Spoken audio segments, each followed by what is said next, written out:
Nah, lanjut. Nah, P kali Q-nya ini bisa saja kita simpan di sini. Jadi sama dengan P-nya 13% dikali Q adalah 1 - 13%. Tutup kurung sama dengan 0,1131. Nah, sekarang kita bisa menghitung N ya. Sesuai rumus baru di atas. Ya, N sama dengan, kita ganti saja ini menjadi sama dengan P kali Q ya, sama dengan dalam kurung atau ini atau langsung saja ya karena sudah dibagi. Nah, ini baru dalam kurung 2 kali ya. E-nya adalah 0,04 ya sesuai soal. Jadi kita tidak pakai ini. 0,04 dibagi ya Z alfa per 2. Z alfa per 2-nya yang ini ya kan. Z alfa per 2 ditutup kurung pangkat 2 ya. Tadi supaya hilang akarnya. Di pangkat 2 tutup kurung. Nah, enter. Nah, dapat 469 N-nya ya. E-nya otomatis nih berubah ya karena kita pakai rumus di atas. E 0,04. Jadi N-nya sama 469, kita lihat yang balik ke sini, C ya.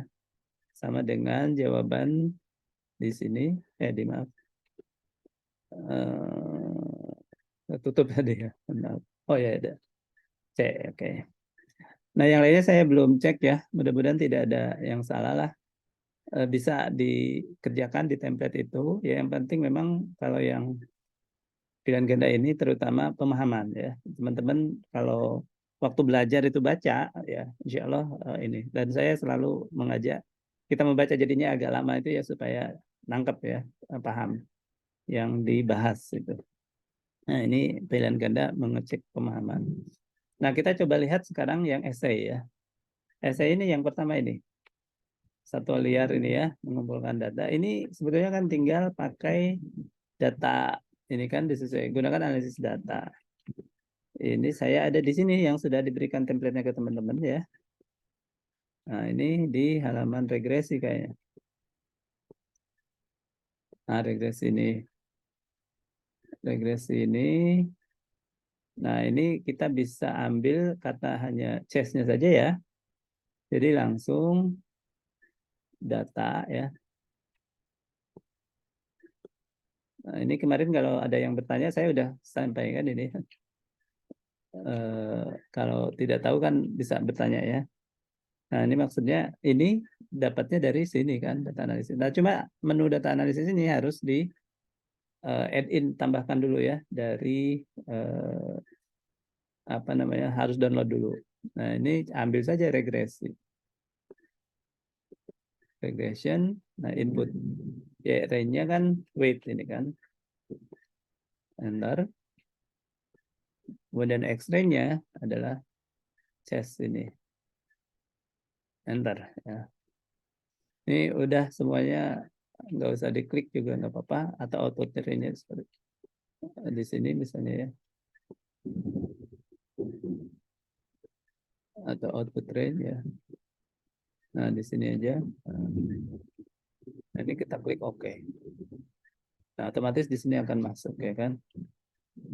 Nah, tinggal ini yang sebelumnya ya. Ambil yang sesuai yang diminta ya. Jadi yang diminta adalah R square adjusted R ya.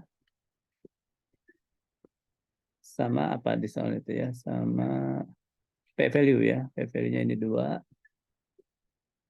Nah, saya juga yang 15 itu saya meskipun tidak diminta ya, ini kayaknya wajib ya. Disebutkan koefisiennya, intercept berapa, variabel X-nya berapa. Nah, yang menyebutkan ini saya kasih 15. Nah, yang tidak 14 ya. Nah, itu ya. Nah, beberapa menghitung dengan yang kolom-kolom ya. Kalau bisa dapat yang sama ya tidak masalah. Ya, tapi sebetulnya jadi agak lama ini. Tapi ya nggak apa-apa ya pilihannya. Itu nomor 1 esai. Nah, kemudian esai berikutnya kita sudah lihat soalnya. Nah, silakan nanti dicek ya. nomor 2 ini kita lihat. Nah ini saya sayangnya belum buat ya yang waktu sebelum ujian ini, tapi masuk di situ semua ya soal esainya ini. Saya sudah buat, silakan teman-teman cek ya. Template-nya itu maksud saya. Template-nya ini nanti saya share. Ini yang chi-square ini ya, chi-square.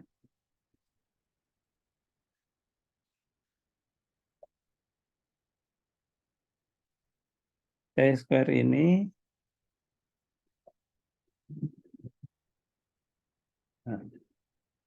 ada di mulai halaman ini 538 540 ya. Saya kerjakan yang ada di buku dan kemudian dibuat versi Excel-nya ya.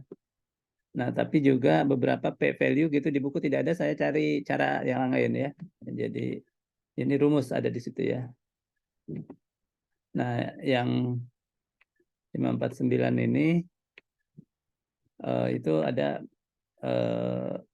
penjelasan ya, chi-square ini digunakan untuk yang pertama ini ya, menentukan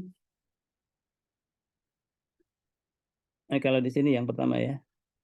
Yang pertama ini kan untuk menentukan apakah distribusi sampel itu sama dengan suatu distribusi yang kita asumsikan ya. Misalnya ini dengan distribusi uniform ya, rata gitu ya. 100 ini rata, tapi kita peroleh tidak rata, ini kita bandingkan gitu ya. Ini memang beda atau sama gitu ya. Jadi proporsi H0-nya itu sama.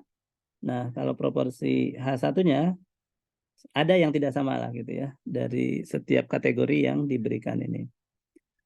Nah, ini caranya adalah Anda bikin dulu ini expected frequency-nya ya, dan kemudian bikin ini rumus high square-nya ya, high square hitungnya. Nah, jadi kalau yang tidak tabel kontingensi ini di yang pertama ini. Nah, nanti dapat high square hitung ya ini 280, tinggal dijumlahkan saja. Nah, jenis yang kedua di halaman 549 552 dan yang ada beberapa jenis juga di sini ya, 41 42 dijelaskan di buku.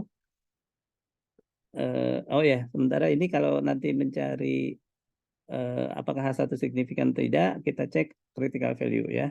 Critical value menggunakan, kalau di buku kan pakai tabel ya, Bu, berapa di belakang lampiran.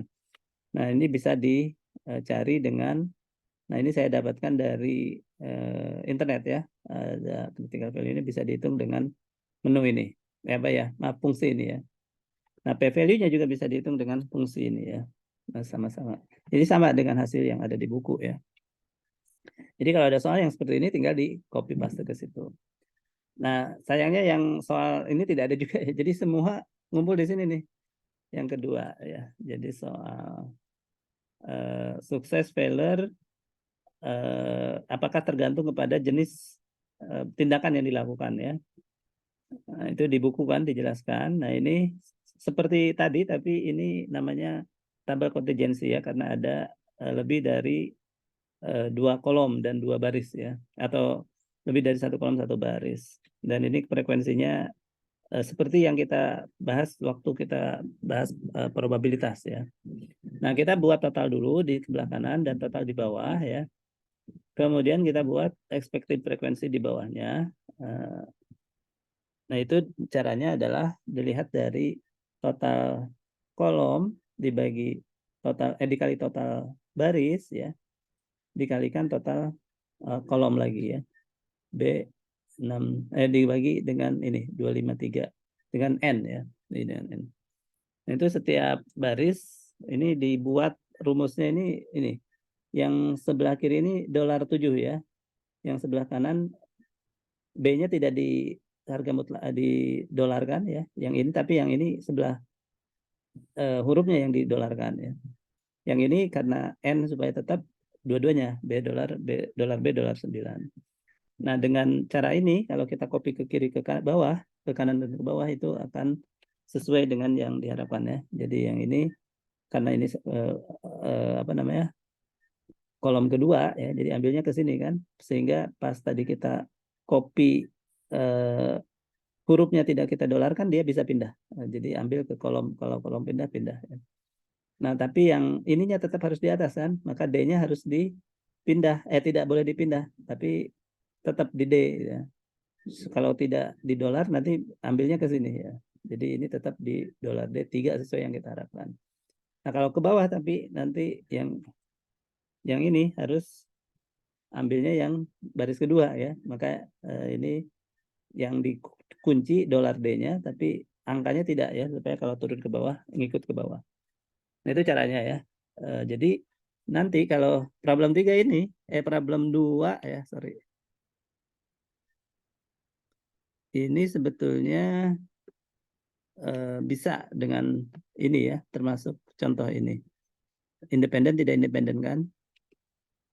Vaksinasi itu apakah membuat terkena flu atau tidak terkena flu gitu ya. Nah itu H0-nya terkena flu tidak terkena flu itu independen dari vaksinasi ya. Nah, kita lihat soalnya kan, ini sudah saya copy ke situ. Terkena flu 8, 142, 19, 21 ya. Kita lihat. 8, 19, 21 kan. Nah, yang di buku langsung saja kita copy, tapi ini memang ini harus diubah-ubah nih ya. Nah, jadi ini di total dulu, tapi pas kita copy ke bawah, karena jumlah baris, jumlah kolom mungkin beda ya, kita harus cek satu-satu nih. Ininya aja, pertama cek ini, terus copy ke kiri, ke bawahnya sama. Nah, terus yang ininya, yang sebelah kanannya, itu pakai rumus ya, rumus di buku ya. Rumusnya kan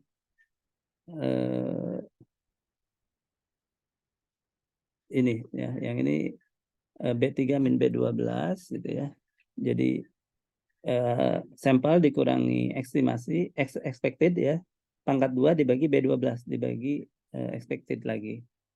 Nah, ke kiri ke kanan sama ya. Terus nanti C square-nya hitung, itu adalah jumlah dari semua ini. Jadi kalau kita copy, nah ini jumlah dari sini. Ini sama hasilnya ya. Jadi ini sudah teruji untuk soal ini. Nah, jadi kita rumus di bawah ini tidak perlu kita ubah lagi ya. Tinggal cek ininya saja. Nah, ini sum kan. Kemudian DF-nya ini hati-hati ya. Jadi jumlah baris dikurang 1, jumlah kolom dikurang 1. Ada beberapa yang jumlah kolomnya, jumlah barisnya dianggap 3. Jadi DF-nya salah, kesininya jadi salah. Tapi saya berikan nilai maksimal 14 ya. Tapi yang salah sama sekali, itu saya tetap kasih nilai 7 atau 8 ya. Jadi ini jawabannya harusnya ini. Jadi C square-nya 0,134, kritikalnya 3, maaf, yang soal 2 itu yang ini, sorry. Yang ini. C square-nya 14,96, kritikalnya 5,991 ya. Nah, itu udah pasti, ininya asal ada ya. Ininya sama ya. Nah, soal 2 juga ternyata menggunakan ini ya, tapi yang part 2-nya kayaknya ya. Jadi ada kalau bedanya dengan soal 2 yang ini dari populasi yang berbeda gitu lah ya. Tapi sama perhitungannya ya. Jadi square-nya dihitung, kritikalnya dihitung. Nah, kalau sama dengan hasil hitungan saya ini berarti benar. Oke. Nah, soal 3 itu part 2 yang Magnemar ya, harusnya. Nah, ini Magnemar ini saya maaf di halaman 554 ya. Nah, jawabannya ya, jawabannya harusnya ini. Jadi poligraf tidak bohong ya, sesuai dengan ini saya tulisnya ya, tidak bohong-bohong. Jadi B dan C-nya nanti Anda ambil apa namanya? Nah, chi-square-nya kan ini ya, ini diambil dari A16, AG16, AH15 ya. Jadi BC-nya ini. Nah, jadi hasilnya adalah 0,111. Critical value-nya 3,841 ya.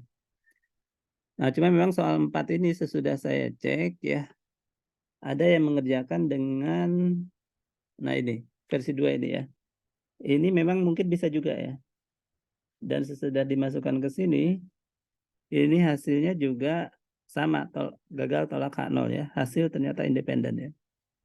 Jadi bedanya memang kalau yang McNamara itu harusnya sudah matching ya, matching. Nah, tapi dia apa namanya? Kasus khusus dari yang ini independensi, tes independensi ini ya. Nah, kalau Anda menjawab dengan ini jawabannya harus ini. Chi-square-nya 0,134, kritikalnya sama 3,841 ya. Jadi ini sama dengan yang di atas juga yang mengerjakannya. Nah, terakhir saya cek ada juga yang mengerjakan dengan proporsi ya. Nah, proporsi juga sama. Anda tinggal ambil dari cara menghitung proporsi ya.